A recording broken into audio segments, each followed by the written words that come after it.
To me, it was kind of odd thinking that the wedding ring is the only physical object you carry on a daily basis that really resembles your love, your partner, your relationship. And to have that as a disjointed piece of jewelry didn't make sense.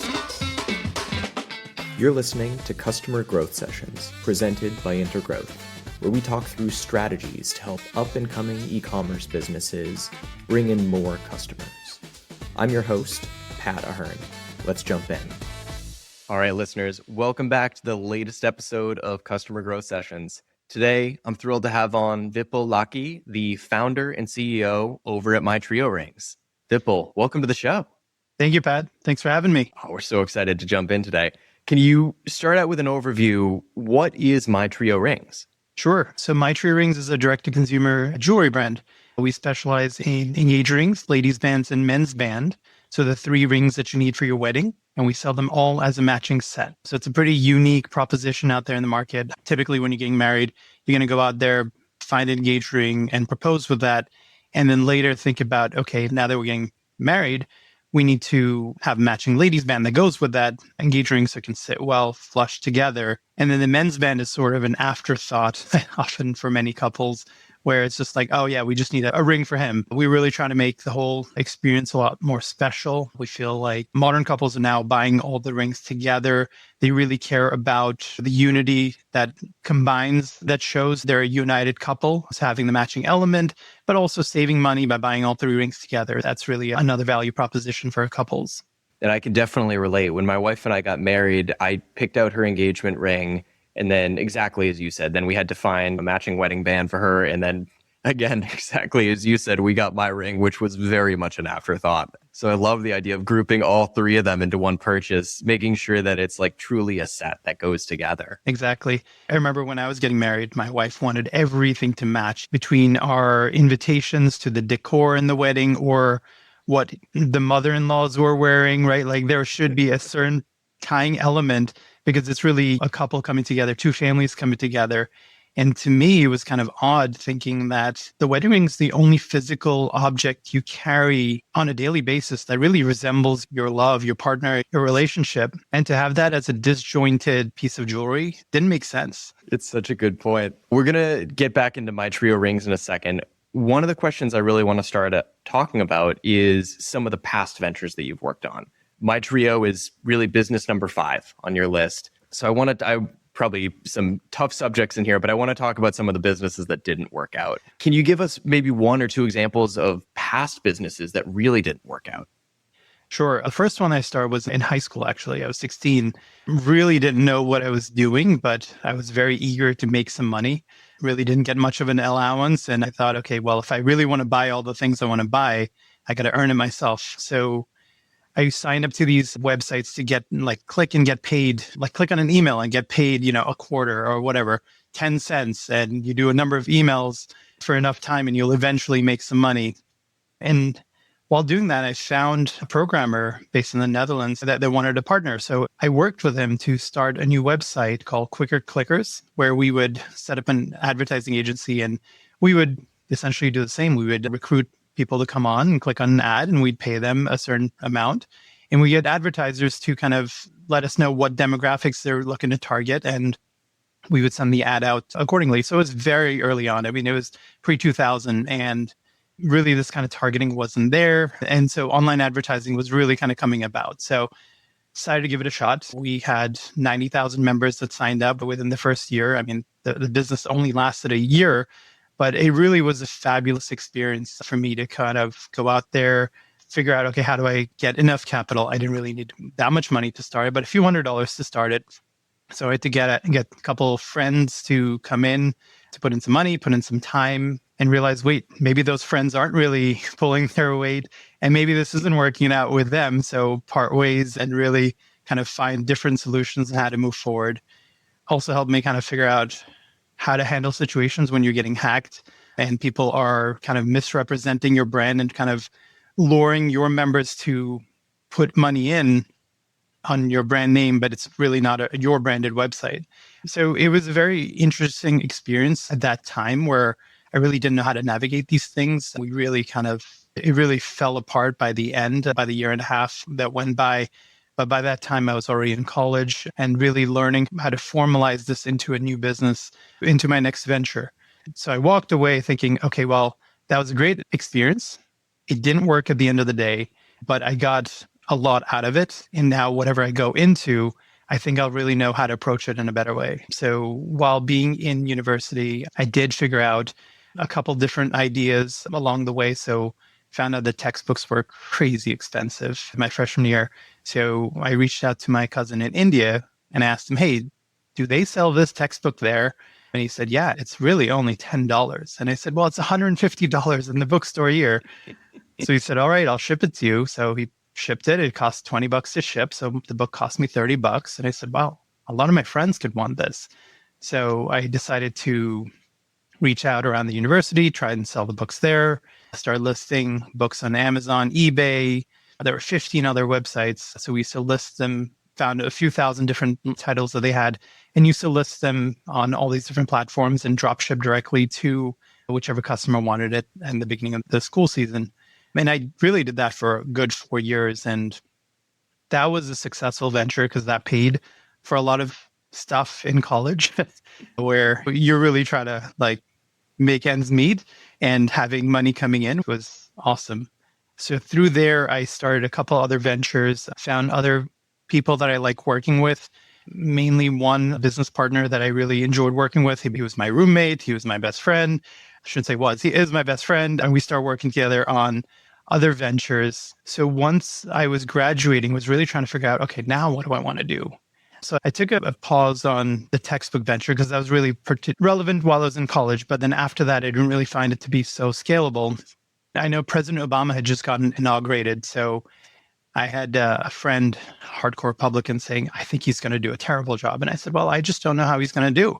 So he said, well, let's follow him. So we started a website called trailobama.com. And we said, let's track his first 100 days and see what happens.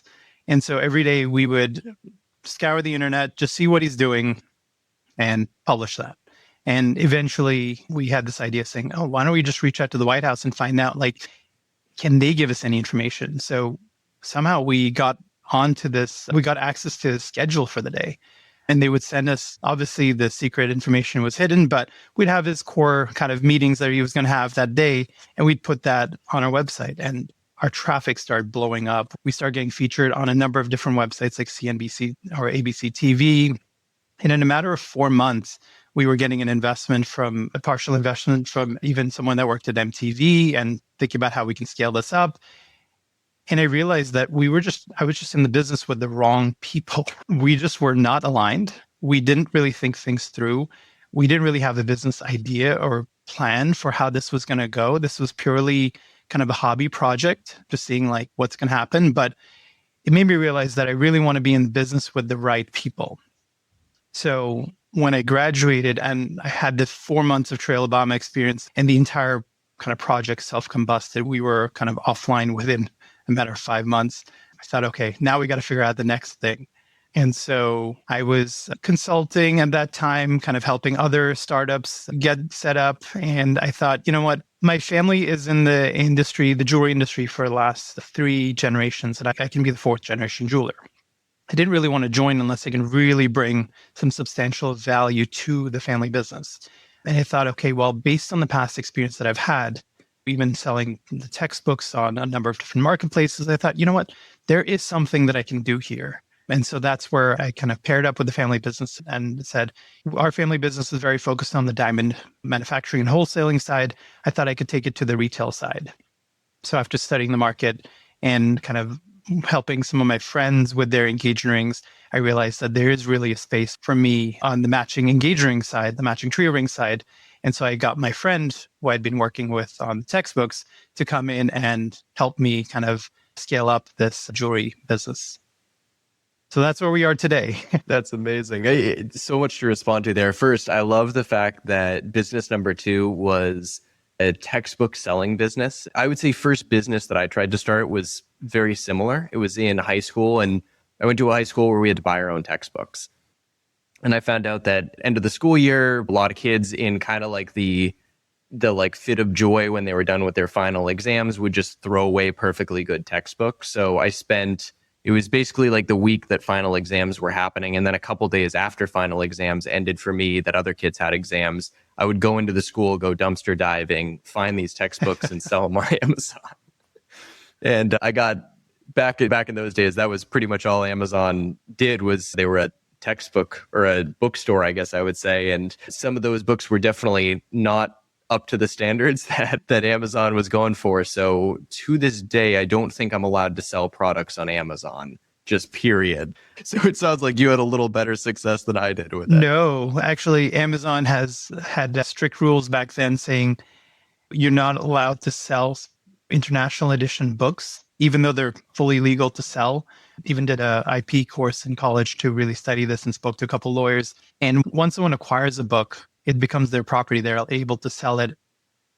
However, we didn't have agreements with a certain publisher. We were just buying from a distributor. The distributor shouldn't be selling in the US, but that's not our prerogative. We were buying, in India and then selling it to the customer.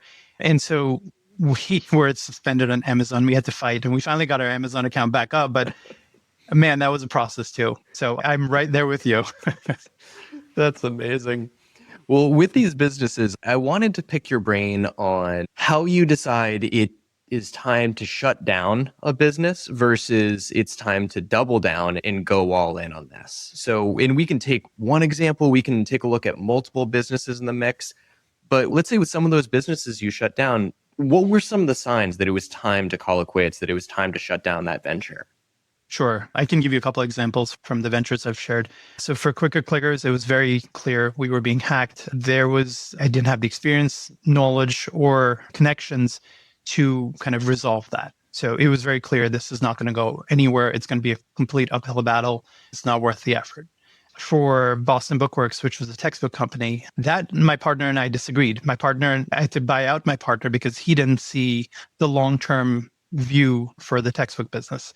And I think he had some truth to that. I don't think there was a huge long-term outcome for that, but I decided to buy him out, decided to try it for another year, and then eventually shut that down myself. And so in hindsight, I think he was right. We should have ended that a little bit earlier.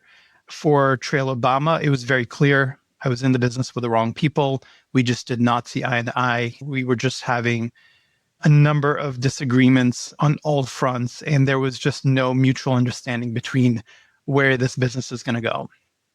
Now, for My Trio Rings, we've had another interesting kind of thought process where the same partner that I worked with on Boston Bookworks, I brought him on board after I started My Trio Rings. So it was about a year into My Trio Rings. I brought him in and said, hey, can you help me scale up the marketing side? We had already actually, this was on the second year, we had already doubled year on year. We had some strong growth. So we came in, we worked together probably for, I think it was 7 years, where we then decided to part ways. And I think sometimes it's not so clear. I mean, his view was that I think this business is not scaling up in the way we want to. So I want to transition out. I'm not getting what I want out of the business compared to the efforts I'm putting in. From my point of view, I just thought that there were some things that we were doing right, some things that we were doing wrong. And so I thought it's time to actually double down and go deeper. So we disagreed from that perspective.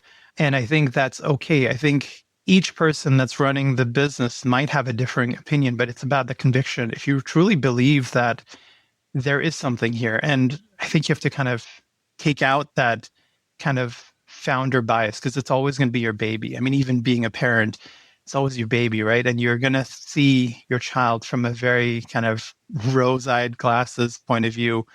You have to kind of separate it out and really take a deep dive in. And I had to do this a number of times with the business along the years. When COVID hit, I had to do it. So there are a couple points in the business where I had to kind of really look into the business data, analyze and say, do we have something here that really can scale up? And that when I look back 5, 10, 15 years down the road and say, okay, that time was well spent? Or am I going to look back and regret continuing and having missed out on other opportunities? And part of that analysis was tough because you have to really look at the work that you've done, your teammates have done, my business partner has done, and analyze it from a perspective saying, okay, does that make sense? And many times I realized that things were just not right. things that we had been doing, thinking that is the right path, just hadn't been right. And accepting that we made a wrong decision even 2-3 years ago, didn't realize it along the way. And now looking back, it feels like a wasted effort for 2-3 years and now having to deviate a complete different direction. But once I realized that, okay, what we did was wrong, but what we have, well, I shouldn't say wrong. We did what the best from what we thought. Based on the information we had at that time, we were doing the best we thought we could do. But now in hindsight, there are better ways of approaching this. And once I figured that out, I managed to unlock substantial growth. So even over a decade into the business, now we're back to doubling the business. And we're scaling up in such a fast way that I just thought wasn't possible anymore a couple of years ago. And so I'm glad that I doubled down. I'm glad that I took this deep dive into the business and really looked at every angle of the business and said, okay, this is what we're doing right. This is not what we're doing right. And reconfigure the business to start working in a way that actually makes sense. Struggling to get new customers? We're here to help. Hey, this is Pat, the host of Customer Growth Sessions. Our agency, Intergrowth, has been helping e-commerce brands like Bella Bridesmaids, Brevity, and JS Dental to get more customers online since 2016. Interested in seeing how we'd help you? Head over to intergrowth.com/CGS to book a complimentary consultation with me. That's intergrowth.com/CGS. All right, back to the show. Now, and to your point, and I have this phrase that a buddy shared with me, like probably a decade ago, that's always stuck with me. That is, nobody likes to hear that their baby's ugly. My son, at the time of the recording, my son's 9 months old, and I could fully agree. I think he's the most adorable baby on the planet. But to me, like with entrepreneurship, it's a lot of that same bias is, as you were saying, comes into play where you think so highly of this, this thing that you've built up over time. I'm curious, have you found any effective methods to do a better job of stepping back and removing some of your own bias, or even looping in third parties for advisors who can help you when you're trying to make that more objective assessment? Absolutely. So 2 things there. One is definitely having some third party. So in this case, my business is tied with the family. My dad's a big contributor to the family business, to My Trio Rings, and he's an advisor to the business. So I really kind of turn to him for certain guidance, and he's not in the day-to-day. So he doesn't see it from the same angle that I do, and he'll see more of a macro level. And sometimes the way he might question the business or kind of point out some of the flaws that we have might be a little hurtful in the moment of, but when you zoom out and really think about it, he's right. So I think having third party kind of viewing it from a higher level helps, from a zoomed out perspective helps. But even yourself, from time to time, I get so caught up into small aspects of the business that I really, on a weekly or monthly basis, need to step back and look at some of the analytics tools that we have in place and view it from a broad perspective, saying, okay, are things making sense? Are we in the right direction?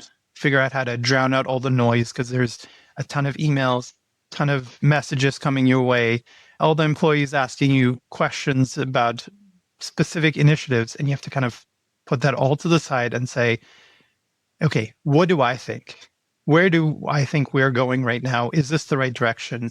What do we need to change? What do we need to double down on? And then go after it. I love that you bring that up. That's something I've been trying to master for years with very little success. Talk to us a little more about how you build that, almost that headspace where you can sit down and you can pause all the other noise that's around you, and how you go about assessing that. Is it a set calendar appointment that you have where it's like every Friday afternoon from 11 a.m. to 1 p.m. I go to this place and I reflect on these 5 questions? How do you go about approaching that? I have not mastered it. I think meditation helps, or exercise helps, just to kind of like calm your mind down and then you get to it. I found that I've either come to this introspective space typically at the end of the year. So right around like Christmas to New Year's or the first week of January, I feel like I reflect quite a lot then and figure out the plan for the year. Although some might argue that's a little late to figure out the plan for the year, but I feel like that's just when my mind comes together now that we're done with Thanksgiving and Christmas, because that's a very busy time for us. Or other times where I found that Where it's happened is when the business is in dire need, suddenly you've got a change in the business, like tariffs being imposed, and your costs are completely out of whack. And you're really trying to figure out, okay, how do we navigate this? I feel like at that point, it's very important to pause everything. And I tell myself, hey, that is the most important thing. So all these other meetings, unfortunately, just need to get canceled. And I just set out a couple days to really think. And it's not necessarily just sitting at my desk at a computer and typing away. It's really maybe going for a walk and thinking things through, and then having an aha moment, coming back, going to a report, checking out the data. Does that hypothesis make sense or not? And then kind of maybe stepping away again or talking to a few different people. Whatever the situation requires, kind of like let your body, let your mind kind of guide you through that process. Because I think instinctively, you know that something's wrong. You know that something needs to change. You may just not know how that needs to change or what needs to change. So just let your body go through those emotions. Just let your mind go through those emotions and you'll figure it out. So I would say trust yourself and you'll get through it. I love that.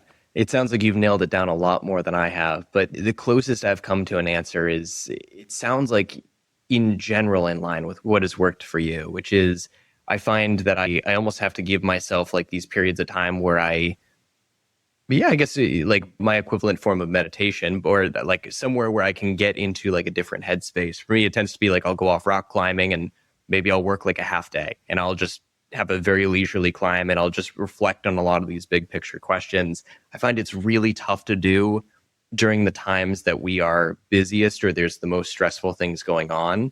But to your point, when you can pull yourself away from the things and say, hey, this might be important, but it's a detail in the grand scheme of things. Let me step away from this one meeting. Let me turn down this obligation and really think on this big picture stuff. That's the primary goal of the month or of the week.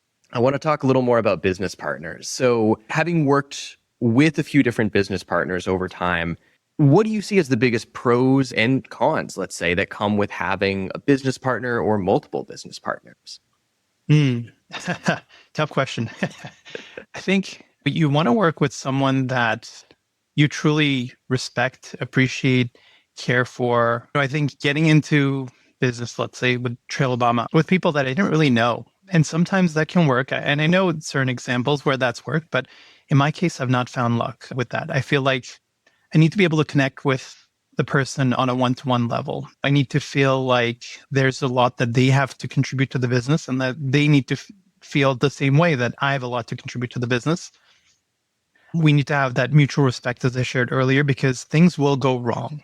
You will disagree. And you need to work with someone that's not going to take it personal, right? Yes, it's a business. You're investing a lot of time and emotion into it, right? Things do become personal. It's paying for your day-to-day. It's paying for your livelihood, right? So things do become personal, but ultimately the discussions you have are not personal. Just having a disagreement is not personal. So if you're with someone that takes it personally, then that's not going to work out. Me working with my best friend, for example, I think there's a lot of pros and cons to that. He knows me really, really well. So, there are things that he just has to indicate and I'll understand him. And, we could be in a business meeting, internal, external, whatever, and we both really are on the same page and we really get each other. But at the same time, we really know each other. So he knows my buttons and he knows how to press them. And that can be tough, right? We have the best intentions. And I think we also know each other so well that we can start to debate a certain point from each other's angle, which kind of helps us make sure that we're actually thinking about each other as a partnership, in a partnership. So I know there's many times where we had discussions about financials, for example. I really care for him and I wanted to make sure that he's taken care of and he cares for me. And he wants to make sure that, livelihood's taken care of. So we really are able to kind of fight for each other without having to have much of a discussion. That's where it works really well. Where it doesn't work so well is that by having someone that you respect a lot and you really debate things very well with, you end up debating quite a lot. And sometimes with a business, just not making a decision is a decision right there, right? By debating for days on end or weeks or months and not deciding or not concluding on a certain initiative actually ends up hurting the business. And just by having gone with either idea, his idea or my idea, didn't really matter. At least we would have tried something. One of them would have worked, I think. We both are pretty smart. So I think one of them would have worked. So if one didn't work, you'd quickly move on to the next. But by spending days, weeks, months debating something, we ended up not proceeding forward and ended up not implementing and ended up not really knowing what's going to work until we finally decide, okay, after months of debate, we're going to try one, and then testing it for a few months, and months have already gone by. Then you get results and then realize, okay, it didn't work. By that time, you've lost half a year. So I think with a partnership, there's also an important understanding that needs to be there where it's not personal. At the end of the day, you got to make a call. If I'm the CEO and he's the CMO, right? At the end of the day, it's the CEO's job. The CEO is going to make the call, the final call, right? You could debate things to a certain level, but after that point, CEO just needs to make the call. We move forward. He needs to be on board, and which he always was. If I had a certain initiative that we said, okay, this is what we got to do, and that's it. He was always on board, but he's got to respect that, and we've got to be able to move forward. And then we test it out to the full extent. And then if it didn't work, it's not about pointing fingers saying, oh, I was right, you were wrong, right? You don't need that in a partnership either, which I was fortunate not to have. We just say, okay, let's try the next thing. Let's try your idea. Why don't you take the lead on it? Right? And having that mutual respect to say, let's go. I trust you. And let's see where that takes us. So I feel like partnerships have a lot of different layers to it, a lot of different angles. Ultimately, when you're trying to find a partner to work with, really kind of think about it from a perspective that, is there mutual respect? Is there mutual trust? Right? Will you be able to fight fair when there's disagreements and you need to part ways, right? With Boston Bookworks, we parted ways. We parted very amicably. So I knew that if we needed to part ways another time around, right? God forbid things just didn't go as planned, that we would be fine and wouldn't take the business down with them. It wouldn't bring the friendship down with that. And I think I was able to find that. So I'm very fortunate to be able to find a partnership that did work. It was a healthy partnership at that time. But now also seeing how the last year has been, where we have parted ways. It's almost been 2 years now. So we have parted ways, but now seeing the business flourish where we are pushing forward with my ideas that I have. And I think ultimately we're seeing success because I'm rapidly testing things and not necessarily debating them to the wit's end, right? Coming up with an idea saying, okay, let's test it. My team's on board. Fortunate to have a very supportive team. Team's on board. We execute. We try it. It could be a day, could be a week, could be a month. And we quickly iterate and move to the next thing. And I think ultimately that's what's leading to our success now. That's amazing. I love that overview that you gave. So within that, in kind of long-winded question, I think coming up here, so fair warning. But I see with partnerships, there are, high level, there are two ways you can approach it. One, you end up starting a business or bringing on a business partner that maybe you don't have an extremely close relationship with, and you need to develop that relationship, perhaps even before you officially bring them on. Two, you partner with someone who you're already really close to, whether it's a family member, friend. Let's look into the future. Let's assume, at 5 years from now, you look to bring on another business partner for My Trio Rings. Would you be more inclined to pick one approach or the other? And then we'll dive deeper from there. Well, I work with a lot of friends and family, right? I'm being in a family business. I think there's a lot of benefits to working with someone that you really trust and feel close with right off the bat. Personally, I would not dive down that route unless you really feel like the person's bringing a lot of value. Like, unless there's a lot of value being brought into the partnership there. Personally, I wouldn't make that the go-to option. I think the go-to option really should be find someone that you feel is a really big contributor to what you need, that fills in that gap that you have, because you might have a certain expertise. You don't need someone that comes in with the exact same expertise. I mean, that's pointless. You don't need a partner for that. You need a partner to help fill the areas that you're not good at. And so find someone that really fills that. Maybe work with them on a test project, right? Have a certain goal saying that, okay, in 1 month, 3 months, 6 months, year, whatever it might be, we're going to try and achieve this together. And if that happens, then let's formalize into a partnership. I think that's a very healthy route, because along the way, you'll really realize you work well together. Is there trust? Is there respect? And you start to develop that relationship. And If you feel like things are going well, mutually, you'll decide, hey, let's go further. And I think that would work out really well. Oh, I love that approach. And to your point, I mean, especially if it's someone that you maybe haven't worked extremely close to, but on paper, they look like a great person. They have, you meet with them a couple of times. I love the idea of doing the paid test project and just setting a time constraint that, hey, for X weeks, X months, a year even, let's work together. You'll get paid in this capacity, regardless of what works out. If things work out well, we'll bring you on as a partner. Yeah, that's a phenomenal approach to it. Yeah, and I think that works with even someone you know well. I mean, frankly, that's how we started with my former business partner in My Tree Rings as well. He was coming at it from a different angle, but I said, let's try a paid route and then turn this into a partnership and have vesting that happens over a few years. We did approach it from that angle too. And I think that's a healthy way of doing it. And with you and your former business partner, I get the sense from everything you've shared that you two are still extremely close, and that while it's, I would say, really hard to part ways with a business partner, it sounds like it really went just about as well as anyone could have hoped for. I'm curious, when you were setting up the business entity and bringing them on board, if there were almost certain items that you put into the operating agreement that either really helped to be more respectful of everyone's emotions, help cut down on some of the legal discussions that came into play during the separation, or similarly, if there's anything that you really wish that you had incorporated from the get-go. Tell me if this sounds like you. You've started scaling the business through PPC channels like Facebook, but now it eats up 80% of your marketing budget, and ad costs continue to rise, pushing your margins down more and more every month. PPC is great for scaling your business in the early stages. The issue is PPC is like a faucet. As soon as you stop spending money, the sales instantly go away. So rather than paying per customer, we work with brands to build a steady stream of new customers through SEO. Those customers continue to flow for years after brands stop working with us. Interested in hearing more?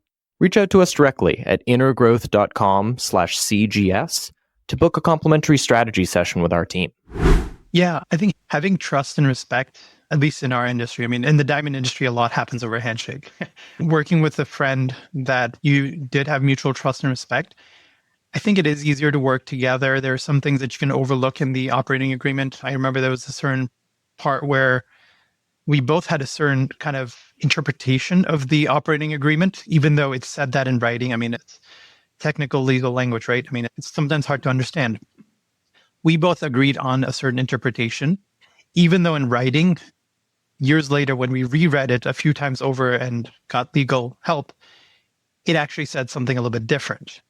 But because him and I had a certain understanding, we said, you know what, that's the understanding and that's fine. It doesn't matter if that's what's in writing. So I think there are things that you can get in writing, but you don't know what you don't know, right? And so some part of it, you just have to go with it and see where that takes you. So if you're working with someone that you have the trust and respect with, things will be okay. Amazing. We're coming up on time here, but one of the other discussion points I wanted to bring up, because it cracked me up when you and I were talking before recording today. I had shared the context with you that really, like, the listener that we're so focused on helping with this entire podcast is what I describe as like the overworked founder. And I have a couple like characteristics that I put in there, but typically I like to say it's that founder who low end is working 50 hours a week, in many cases a lot more than that.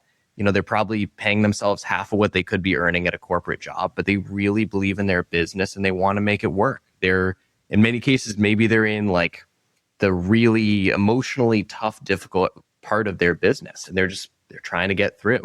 And so I want to hear your take on the overworked founder stage. What are some of the signs that you've left that stage and that phase is done with in your life? So I don't think you ever really leave that stage, unfortunately. And maybe that's not what people want to hear. I think as a self-driven entrepreneur, it's in your DNA to really kind of push yourself. And you're never really going to be happy with where you are, because you always know you can do a little bit better. It might be 10% better or 100% better, whatever it might be. You're always there pushing yourself. So when things slow down, you pause for a second, you start to think about things, and then you find a way to push yourself again. That's in your blood, that's in your DNA, right? And that's what you're going to do. So I don't think you're ever really going to slow down. But I think there are ways of approaching it in a better way. At least that's what I learned. There was a book that I read 20 years ago while I was in college called E-Myth Revisited. I think it's called by an author called Michael Gerber, if I'm correct. I think you're correct on that. Yeah, I love that book. I read it 20 years ago. I read it again a couple of years ago. Why I love that book is that it really kind of helps you as a founder to kind of understand that there's three kind of aspects of the role. There's that technician aspect of it. There's the manager aspect of it. There's the entrepreneur aspect of it. And you're really, as an entrepreneur, let's say you have a business that's under $1 million. You're really taking care of all three roles, being the technician, being the entrepreneur, being the technician, being the manager, being the entrepreneur. And it's difficult because you're wearing a lot of different hats and you have certain visions as entrepreneurs because you know what you want this business to grow into. You really believe it. That's why you're doing it in the first place. And then there's a technician side of it that really enjoys maybe doing what you're doing. That's why you're also doing it. But you know that there is a conflict between being the technician to being the manager to being the entrepreneur, because the entrepreneur is going to think about how you can scale it up, how you can optimize things, but the technician just ultimately needs to get it done. And the reason why you stay in this overwork stage, this phase, let's call it, well, it's not really a phase as we're kind of going into it now, is because you might move from the technician side to the manager side once you've shipped the project. And then you're shifting to the entrepreneurship side, thinking how you can scale it up. So you're always going to uncover that next layer that's going to help you scale up the business. And so you're never really going to be sitting idle. And if you're sitting idle, you're doing something wrong as an entrepreneur because you're not reaching the potential that you have. Oh, brilliant, brilliant. So within that, what have you found to be effective in giving yourself those little breaks? Given that you're never truly going to permanently leave the overwork founder stage, how can I start taking a little bit of time off so that I can at least feel like I'm not an overworked founder for short periods? Yeah, good question. One is if you figured out a certain process as a technician, find a way to delegate that. That's how you're going to get a break, because you shouldn't be working in your business on every single activity. Your job is to work on your business, which is kind of the premise of the whole book. And so if you manage to figure out a certain process, delegate, hand that off, and then you're able to free up your time. So by freeing, you're not always going to be able to do that on, let's say, on a daily basis. That takes some time, some effort to get to. So definitely find some time, some ways of taking a quick break, whether it's a vacation, spending time with the family, could be, even just a morning jog, or I don't know, a quick getaway, play some pickleball. I don't know, whatever you want to do, whatever floats your boat. Find ways of incorporating more of what you enjoy doing. So that way life doesn't just get by you, and then you'll be able to balance it. Otherwise, as an entrepreneur, it's so easy to think about your business 24/7, especially being in this digital age and having an e-commerce business. You've got things coming your way literally 24/7. So you've got to find ways of detaching yourself at times. And the business is going to be okay, even with you not being there. Vipul, this has been amazing. For listeners that want to buy MyTrio rings or want to follow you, want to follow MyTrio on social, where can they go to learn more? Sure. Check us out at mytriorings.com or on Instagram at mytriorings, or just reach out to me. And my Instagram handle is at Vipul Lakhi. You'll find me there, or Instagram. Yeah. Amazing. Once again, listeners, Vipul Lakhi, the founder and CEO over at MyTrio Rings. Vipul, thank you for coming on today. Thank you, Pat. Thanks for having me. Thanks for tuning in to Customer Growth Sessions. If you found it helpful, subscribe and give us a review. It helps us to grow the show. Looking for more SEO guidance on how to grow your business? Contact us at intergrowth.com/estimator or email me directly. You can reach me at pat@intergrowth.com. That's all for today. We'll see you again soon.